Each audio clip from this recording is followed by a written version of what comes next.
আসসালামু আলাইকুম, আমন্ত্রণ রইল আজকের রেসিপিটি দেখার জন্য।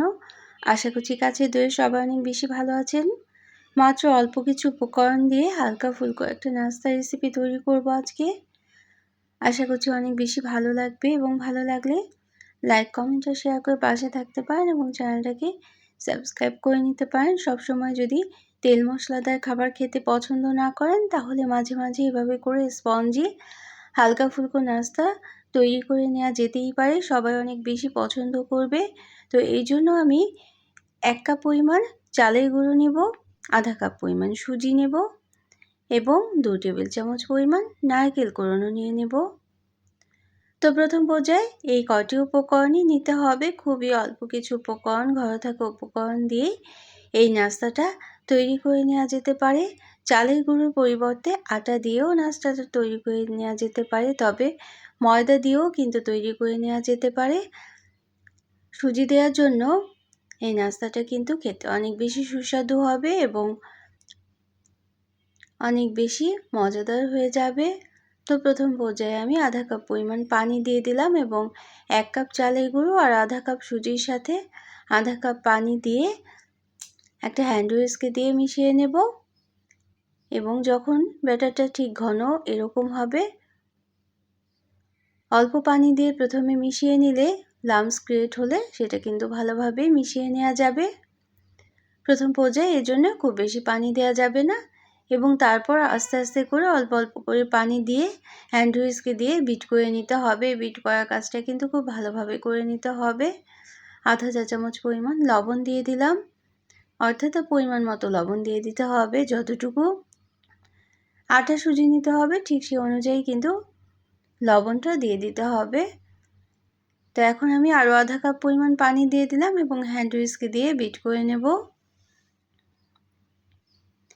প্রথমেই খুব বেশি পানি দিয়ে দিলে লাম্পস থেকে যেতে পারে, বিট করা ভালো হবে না, এজন্য অল্প অল্প করে পানি দিয়ে বিট করে নিতে হবে। এখন কুড়ানো নারকেলটা দিয়ে দিলাম। নারকেল কুড়ানোর পরিবর্তে একটা ডিমও দেওয়া যেতে পারে, অথবা ডিম নারকেল ছাড়াও কিন্তু এই নাস্তাটা মাত্র আটা এবং লবণ দিয়ে গুলিয়ে, পানি দিয়ে গুলিয়ে নিয়ে তারপর তৈরি করা যেতে পারে।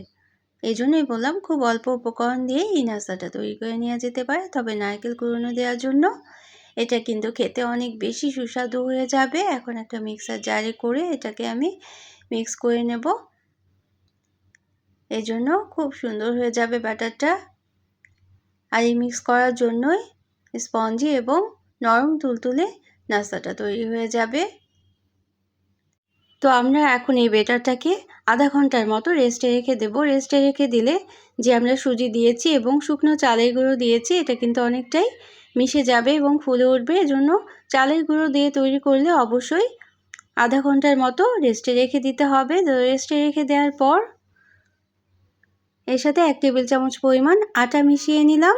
এই আটাটা দেওয়ার ফলে অনেকটাই নরম তুলতুলে নাস্তাটা হয়ে যাবে এবং চালের গুঁড়ো দিয়ে তৈরি করলে যে কোনো নাস্তা খেতে কিন্তু অনেক বেশি সুস্বাদু হয়ে যায়। চালের গুঁড়ো, সুজি এবং কোড়ানো নারকেল দিয়ে তৈরি করলাম, এটা স্বাদ বেড়ে যাবে এই জন্য।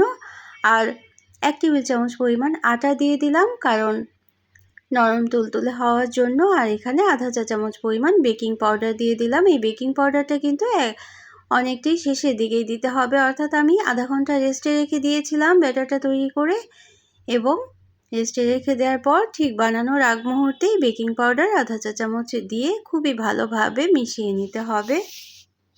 তো এখন একটা কড়াই বা প্যান গরম করে নিয়েছি। প্যানটা কিন্তু খুব ভালোভাবে প্রথমে গরম করে নিতে হবে। কোনো তেলই কিন্তু দেওয়া যাবে না, তেল দেওয়ার কোনো দরকারই হবে না। তবে আমার এই ফ্রাই প্যানটা কিন্তু খুবই তেলতেলে ছিল, এজন্যই নাস্তাটা তৈরি করা অনেক সহজ হয়ে যাবে। যদি ফ্রাই প্যানটা তেলতেলে না থাকে তাহলে কিন্তু ব্রাশ দিয়ে হালকা করে তেল দিয়ে নিতেই পারেন। তো মাত্র 30 সেকেন্ডেই এই নাস্তাটা হয়ে যাবে। 1 চা চামচ পরিমাণ ব্যাটার দেওয়ার পরে মাত্র 30 সেকেন্ড রেখেছিলাম এবং অবশ্যই ঢেকে দিতে হবে। তো একটার পর একটা নাস্তা কিন্তু আমি দেখিয়ে দিচ্ছি। গোল ধরনের যে কোনো চামচ দিয়েই নাস্তাটা যদি তৈরি করা হয় তাহলে এক সমান নাস্তাই হয়ে যাবে এজন্য একই চামচ দিয়েই তৈরি করে নেওয়া যেতে পারে। তো 1 চামচ পরিমাণ ব্যাটার দিয়ে দেওয়ার পরে ঢেকে দিতে হবে এবং ঢেকে দেওয়ার পরে 30 সেকেন্ডের মতো রাখতে হবে। আর যদি লেগে যায় তাহলে কিন্তু হালকাভাবে তেল ব্রাশ করে দিতে হবে।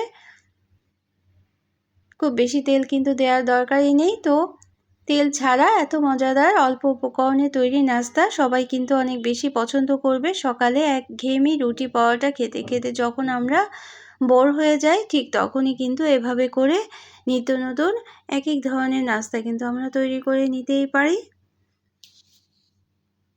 তো এই পর্যন্ত যারা দেখলেন একটা লাইক দিতে ভুলে গিয়েছেন, অবশ্যই একটা লাইক দিয়ে দিতে পারেন। প্রয়োজনে কমেন্ট করতে পারেন এবং শেয়ার করতে পারেন ফ্রেন্ডস অ্যান্ড ফ্যামিলির সাথে। আর যারা প্রথম ভিজিট করছেন তারা চাইলে চ্যানেলটিকে সাবস্ক্রাইব করে বেল বাটনটাকে একটা প্রেস করে রাখতে পারেন, তাহলে নোটিফিকেশন পেয়ে পরবর্তী রেসিপিগুলো দেখে নিতে পারবেন। তো বিকেলের বেলা বাচ্চারা কিন্তু আবদার করে থাকে নিত্য নতুন নাস্তা খাওয়ার জন্য। তো এরকম একটা নাস্তা যদি তৈরি করে দেওয়া যায় তাহলে কিন্তু তারা অনেক বেশি পছন্দ করবে। বাইরে থেকে নাস্তা কেনার কোনো প্রয়োজনই হবে না। দারুণ স্পঞ্জি হয়ে যায়। ঠিক এভাবে করে যদি তৈরি করতে পারেন তাহলে, এবং নিচের দিকটা কিছুটা ক্রিস্পি হবে এবং উপরের দিকটা নরম তুলতুলে হয়ে যাবে। তো আমি সবগুলো নাস্তা কিন্তু তৈরি করে মাত্র 1 কাপ চালের গুঁড়ো, আধা কাপ সুজি দিয়ে এত মজাদার এতগুলো নাস্তা তৈরি হয়েছে, এটা কিন্তু ভাবাই যায় না। তো যারা এতটা সময় থাকলেন সবার জন্য রইল অনেক অনেক ভালোবাসা, অনেক অনেক শুভকামনা। আর ঠিক এভাবে করে যদি নাস্তাটা তৈরি করেন তাহলে কিন্তু কমেন্ট করে জানাতেই পারেন। আর যারা সবসময় থাকছেন কমেন্ট করছেন তাদের জন্য রইল অনেক অনেক ভালোবাসা, অনেক অনেক দোয়া আর শুভকামনা। তো এইভাবে করে একটার পর একটা নাস্তাগুলো কিন্তু আমি তৈরি করে নিয়েছি। খুবই অল্প সময় থাকলে, হাতে যদি খুবই কম সময় থাকে তাহলে কিন্তু এই নাস্তাটা এভাবে তৈরি করতে পারেন। আর বেলাবেলির কোনো ঝামেলাই নেই, মাখামাখিরও কোনো ঝামেলা নেই। চামচ দিয়ে ব্যাটারটা তৈরি করেই নাস্তাটা তৈরি করে নেওয়া যেতে পারে। তো সবার জন্য অনেক অনেক ভালোবাসা, অনেক অনেক শুভকামনা। অন্য কোনো দিনে অন্য কোনো রেসিপি নিয়ে আসবো। আর ফেসবুক থেকে দেখলে অবশ্যই কিন্তু পেজটাকে ফলো করে রাখতে পারেন। Thanks for watching. Allah Hafiz.